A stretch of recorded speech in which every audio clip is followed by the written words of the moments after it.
Exercice 42. Préciser pour chacune des deux courbes suivantes si elle peut représenter une fonction. Justifier la réponse. Voyons la courbe du petit a. Nous avons cette espèce de poisson. Alors, est-ce que cette courbe peut représenter une fonction? Si nous regardons par exemple x égale 0, nous avons deux points qui correspondent à x égale 0. Nous avons y égale 1 et y égale moins 1. Ça veut dire que si cette courbe représentait une fonction, on ne saurait pas si f de 0 vaut 1 ou si f de 0 vaut moins 1. Or, dans la définition d'une fonction, on a dit que par une fonction, un nombre doit avoir une image unique. Ici, elle n'est pas unique puisque c'est soit 1 soit moins 1. Par conséquent, il n'y a pas de fonction qui aurait cette courbe représentative. Donc cette courbe ne peut pas représenter une fonction.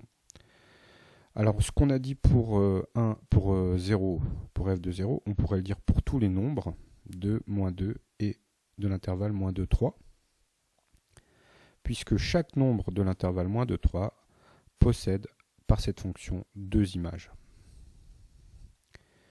Donc non, cette courbe ne peut pas représenter une fonction.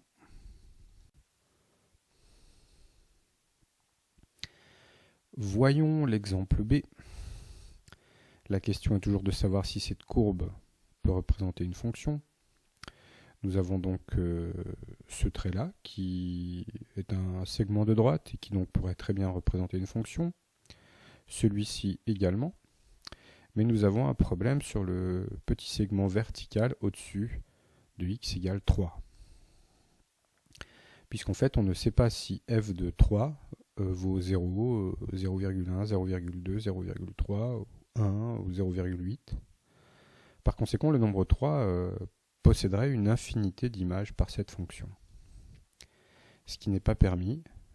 Par une fonction, un nombre ne peut avoir qu'une image unique. Donc cette courbe ne peut pas représenter une fonction car le nombre 3 posséderait une infinité d'images.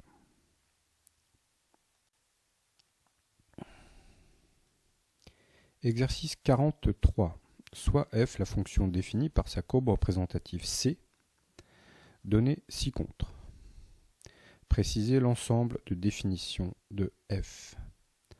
L'ensemble de définitions de f, c'est l'ensemble des x pour lesquels on a une image y.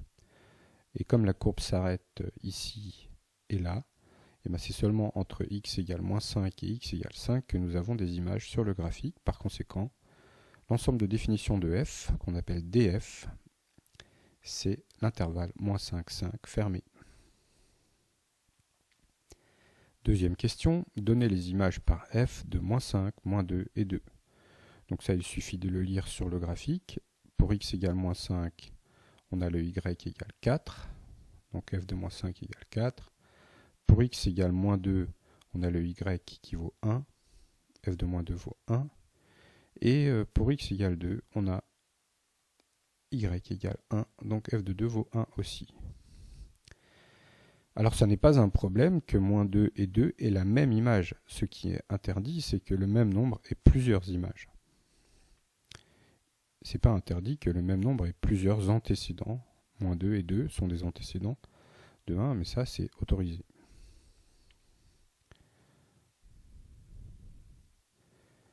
Question 3. Donner les antécédents par f de 4, moins 2 et 1. On lira des valeurs approchées si nécessaire, c'est-à-dire si les points ne sont pas codés sur le graphique. Alors, les antécédents de 4. Les antécédents de 4, nous avons pour y égale 4, seulement deux x qui vont fonctionner. C'est le x égale moins 5 et le x égale 5. Par conséquent, les antécédents de 4 sont moins 5 et 5. Ensuite, les antécédents de moins 2. Pour y égale moins 2, nous avons le x égale moins 3 et le x égale 4 qui fonctionnent. Donc moins 3 et 4 sont les antécédents de moins 2. Les antécédents de 1. Pour x égale 1, nous avons 4 points d'intersection sur la courbe. 1, 2, 3 et 4. Donc pour celui-ci, c'est moins 2, le x. Pour celui-ci, c'est 2. Par contre, pour les deux autres, on est obligé de lire des valeurs approchées. Donc ici, c'est environ moins 4,3. Et ici, c'est environ 4,7. Alors j'ai pris ici moins 4,2 environ et 4,7 environ comme antécédent.